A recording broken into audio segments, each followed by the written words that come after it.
Hello friends, आपने ये अपने आसपास भी देखा होगा, बहुत कम या सामान्य पढ़ाई लिखाई करने वाले लोग भी पैसे के मामले में अमीर होते हैं। बेशक एजुकेशन सफलता की सीढ़ी है, लेकिन अमीरी के मामले में ये बात फिट नहीं बैठती। दुनिया के सबसे अमीर लोगों में शामिल बिल गेट्स इसका सबसे बड़ा एग्जाम्पल है। माइक्रोसॉफ्ट जैसी कंपनी के चेयरमैन रहे Bill Gates college drop out है। ऐसे दुनिया भर में कई सारे एग्जाम्पल्स हैं जहां बहुत कम पढ़े लिखे लोग भी मिलेनियर और मल्टी मिलेनियर बने हैं। दोस्तों, ज्यादातर लोग पैसे के लिए स्ट्रगल करते दिखाई देते हैं। इसका इम्पोर्टेंट रीजन है हमारा एजुकेशन सिस्टम, क्योंकि हमारी पढ़ाई लिखाई अमीर बनाने के बारे में नहीं होती है। ये तो केवल नौकरी पाने के लिए होती है। पैसे कैसे कमाएं, कैसे सेविंग करें, कहाँ खर्च करने चाहिए, ऐसे चैप्टर हमारी किताबों में नहीं होते हैं। हमें बचपन से ही ये सिखाया जाता है कि अच्छी नौकरी पाने से हम फाइनेंशियली सेफ बन जाते हैं, और उसमें भी सरकारी नौकरी मिल जाए तो सोने पर सुहागा हो जाएगा। ऑथर मैरी हंट के अनुसार हमें लाइफ में फाइनेंशियली कैसे सफल होना है, ये हमारा एजुकेशन सिस्टम नहीं सिखाता। साथ ही हमारी सोसाइटी में भी फाइनेंशियली कैसे सफल होना है, ये समझाने वाले लोग बहुत कम या ना के बराबर होते हैं। इसलिए पैसों को लेकर हमारी सोसाइटी में जो चलन होता है, हमें बचपन से वो ही सिखाया जाता है, जिसमें बैंक या एफडी में पैसा सेविंग करना, ज्यादा रिस्क नहीं लेना, नौकरी करना, पैसे के लिए काम करना, ऐसे ही कई ऑप्शंस के साथ हम जीते हैं। आज लोग पैसों की समझ को जरूर नहीं समझते हैं, लेकिन ये बहुत जरूरी है। दोस्तों, हमारी सबसे बड़ी पूंजी है हमारा दिमाग। इसे अच्छे से ट्रेन किया जाए तो ये ढेर सारे दौलत बना सकता है। वहीं अनट्रेन्ड दिमाग हमें गरीबी में ढकेल सकता है, जो पीढ़ियों तक बनी रह सकती है। तो दोस्तों, आज के वीडियो में हम ऑथर मैरी हंट की book 7 money rules for life के बारे में बात करेंगे। पिछले वीडियो में हमने इसी बुक के 3 रूल्स कवर किए थे, जो इस तरह से हैं। Number 1, spend less than you earn. Number 2, save for the future. Number 3, give some away. तो अगर आपने पिछला वीडियो नहीं देखा है तो पहले उसे देख ले। उस वीडियो का लिंक डिस्क्रिप्शन में है। आज के वीडियो में हम नेक्स्ट 2 रूल्स कवर करेंगे, इसलिए वीडियो को पूरा देखें। साथ ही अगर आप शेयर मार्केट में पैसा इन्वेस्ट करना चाहते हैं और अभी तक आपके पास डीमेट अकाउंट नहीं है, तो डिस्क्रिप्शन में दिए हुए लिंक से आज ही अपना डीमेट अकाउंट ओपन करें। तो चलिए शुरू करते हैं। Number 4, anticipate your irregular expenses. अगर आप अपने मंथली एक्सपेंसेस को जोड़ें और अपनी मंथली इनकम से घटाएं, तो मोस्टली लोगों के खर्चे उनकी इनकम के आसपास ही होते हैं। शायद आपको ये जानकर खुशी मिले कि आप जितना कमाते हैं उससे कम खर्च करते हैं। आपकी इनकम आपके खर्च से ज्यादा है। आपने 7 मनी रूल फॉर लाइफ के पहले rule spend less than you earn को फॉलो किया है। पहली नजर में आपको आपका बजट सही लग सकता है, लेकिन यहाँ बात खत्म नहीं हुई है। कई लोगों के लिए ये सीक्रेट है कि अगर उनका खर्च उनकी इनकम से बहुत कम है, तो वो अनएक्सपेक्टेड या अचानक आने वाले खर्चों को कवर करने के लिए क्रेडिट कार्ड या उधार का इस्तेमाल क्यों करते हैं, जैसे बीमारी, बच्चे के लिए दवा, बीमा, प्रीमियम या फिर family birthday party.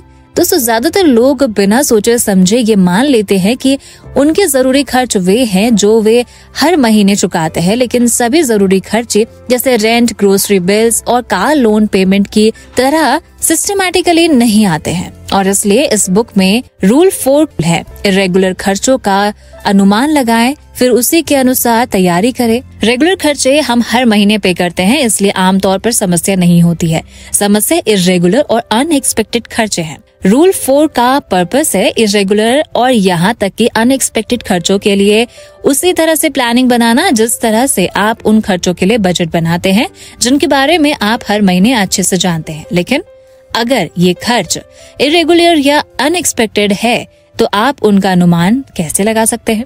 Author Mary Hunt के अनुसार ऐसा करने का तरीका है पिछले साल के खर्चों को देखना। इसमें आपकी क्रेडिट कार्ड और बैंक स्टेटमेंट्स भी आपकी मदद कर सकते हैं। आप अपने पिछले साल के कुछ इरेगुलर खर्चे आराम से पता कर सकते हैं, जैसे health insurance premium, LIC policy premium, car service charge, property taxes, birthday parties etcetera. Next step ये डिसाइड करना है कि पूरे साल इन खर्चों को पूरा करने के लिए आपको कितनी सेविंग करनी होगी। ऑथर के अनुसार डेट प्रूफ लिविंग प्लान के लिए हमें अलग से एक बैंक अकाउंट का इस्तेमाल करना है, जिसे वो फ्रीडम अकाउंट कहती हैं। एक बार जब आप ये डिसाइड कर लेते हैं कि आपको अपने पूरे साल के इरेगुलर खर्चों के लिए कितने पैसों की जरूरत होगी, तो आप उस अमाउंट को 12 से डिवाइड करते हैं और हर महीने अपनी इनकम में से उस टोटल का 12वां हिस्सा आपको अपने फ्रीडम अकाउंट में डिपॉजिट करना है। इसे ऐसे समझे, मान लो आपके पूरे साल के इरेगुलर खर्चे 36,000 रूपए हैं। अब अगर 36,000 को 12 से डिवाइड करते हैं तो 3,000 आता है। तो यहाँ आपको हर महीने करीब 3,000 रूपए फ्रीडम अकाउंट में डिपॉजिट करने हैं। दोस्तों, इस तरह से प्लानिंग करने से इरेगुलर और यहाँ तक के अनएक्सपेक्टेड खर्चों के लिए आपको उधार नहीं लेना होगा। साथ ही आपका इन्वेस्टमेंट भी सेफ रहेगा, क्योंकि कई बार हमें अनएक्सपेक्टेड खर्चों के लिए अपने इन्वेस्टमेंट को नुकसान में भी बेचना पड़ जाता है। अब बात करते हैं रूल नंबर 5 की, जो है tell your money where to go. Author Mary Hunt के अनुसार उन्हें कई सालों तक मंथली बजट बनाने से कोई लेना देना नहीं था, क्योंकि वो ये बर्दाश्त नहीं कर सकती थी कि उन्हें ये सोचना पड़े कि अपना पैसा कैसे खर्च करना है। लेकिन जब उनके आर्थिक हालात खराब हुए तो उन्हें ये समझ आया कि बजट बनाना फाइनेंशियल हैप्पीनेस का टिकट है।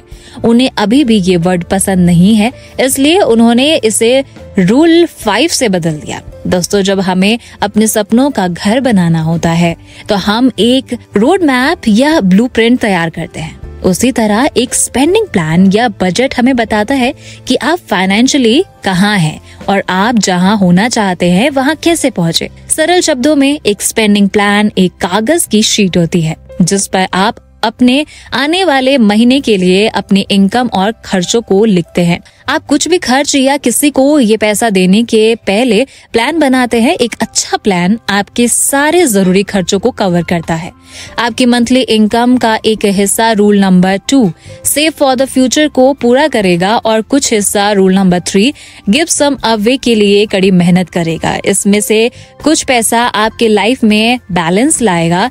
इससे आप एंटरटेनमेंट और फन भी कर पाएंगे। साथ ही आप रिटायरमेंट अकाउंट्स और इन्वेस्टमेंट्स के लिए भी सेविंग कर पाएंगे। एक अच्छा बजट एक ग्रेट प्रेडिक्शन होता है जो आने वाले खतरों से आपको बचा कर रखता है।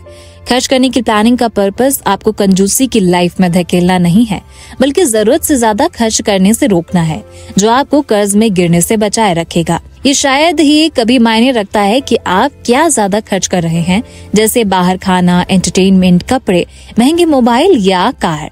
इन द एंड ये सब लायबिलिटीज है। दोस्तों, पूरे एक महीने की अपनी सटीक इनकम और खर्चों को कागज पर देखकर चौंकने वाली बात ये है कि अगर आपने पहले ऐसा कुछ नहीं किया है तो शायद ही किसी पर्सन का नियोजित खर्च रियल खर्च से मेल खाता हो। शुरू के कुछ महीनों में आपको अपनी इनकम और खर्चों में बहुत ज्यादा अंतर दिखाई देगा, लेकिन आपको निराश नहीं होना है। आप जितना ज्यादा पेशेंस और कोशिश करते हैं, आपकी फाइनेंशियल पिक्चर उतनी ही क्लियर होती ही जाती है और आपका इनाम भी उतना ही बड़ा होता है। एक बार जब आप इसे अपने मनचाहे तरीके से हासिल कर लेते हैं तो आपका स्पेंडिंग प्लान या बजट वो रोड मैप बन जाता है जो आपके फाइनेंसेस को ट्रैक पर रखता है, क्योंकि फाइनेंशियल इंटेलिजेंस के बेस पर ही हम हमारे फाइनेंस को मेंटेन कर सकते हैं और हम सक्सेसफुल बन सकते हैं। दोस्तों, पैसा कमाना जितना मुश्किल है उतना ही उसे लगातार संभाले रखना मुश्किल काम होता है। उसे प्लानिंग बनाकर सेव करना और बढ़ाना, इसी को फाइनेंशियल इंटेलिजेंस कहते हैं, जिसके लिए हमें दुनिया की सारी जानकारी होना जरूरी नहीं होता।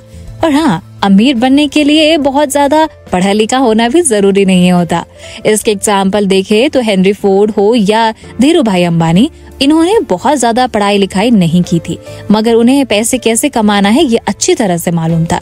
दोस्तों, हमेशा याद रखिए कि निवेश आते जाते हैं, मार्केट घटता बढ़ता रहता है, इकोनॉमिक में इम्प्रूवमेंट और रिसेशन चलता रहता है। दुनिया में आपको हर दिन नई अपॉर्चुनिटीज मिलती रहती है जिन्हें हम अक्सर देख नहीं पाते, पर वो हमेशा होती है और फाइनेंशियल इंटेलिजेंट बढ़ाने से ही आप इस छिपे हुए मौके को देख पाएंगे और अच्छे सौदे और बुरे सौदे में अंतर कर पाएंगे। आज युवाओं को सेविंग और इन्वेस्ट अपनी रोजमर्रा की जिंदगी से समझौता लगता है। हो सकता है शुरुआत में ये शायद समझौता जैसा ही लगे, क्योंकि जब इन्वेस्ट या बजट बनाना शुरू करते हैं तो आपको आपके पैसे में ज्यादा बढ़ोतरी नहीं लगती है, लेकिन लॉन्ग टर्म के बाद आपको एक बड़ा अमाउंट मिलता है। यानी कि जितने टाइम के लिए आप सेविंग और इन्वेस्ट करेंगे, आपको आने वाले टाइम में उतना ही बड़ा फायदा मिलेगा। दोस्तों, 20 से 30 साल की एज के बीच कोई युवा ज्यादा रिस्क लेने में कैपेबल होता है, क्योंकि उस पर कोई बहुत बड़ी जिम्मेदारी नहीं होती। शेयर मार्केट और म्यूचुअल फंड में इन्वेस्ट में ज्यादा रिस्क होता है, लेकिन इसमें रिटर्न भी उतना ही बड़ा होता है। लिहाजा युवा इनमें इन्वेस्ट करें तो कम टाइम में ज्यादा रिटर्न मिलने की उम्मीद होती है। इसलिए युवाओं को हर कोई सलाह देता है कि वो अभी से अपना डीमेट अकाउंट खोलें और निवेश करना शुरू कर दें। अगर आप भी डीमेट अकाउंट खोलना चाहते हैं तो लिंक इस वीडियो के डिस्क्रिप्शन में है। तो दोस्तों, बाकी की बातें टू बी कंटिन्यूड। आज के वीडियो में हमने इस बुक के 7 रूल्स में से 2 रूल पर बात की है। इस तरह से अभी तक हमने इस बुक के 5 रूल्स पर बात कर चुके हैं। अगले वीडियो में बाकी बचे 2 रूल्स पर बात करेंगे। अगर आप ये बुक खरीदना चाहते हैं तो डिस्क्रिप्शन में दिए हुए लिंक से खरीद सकते हैं।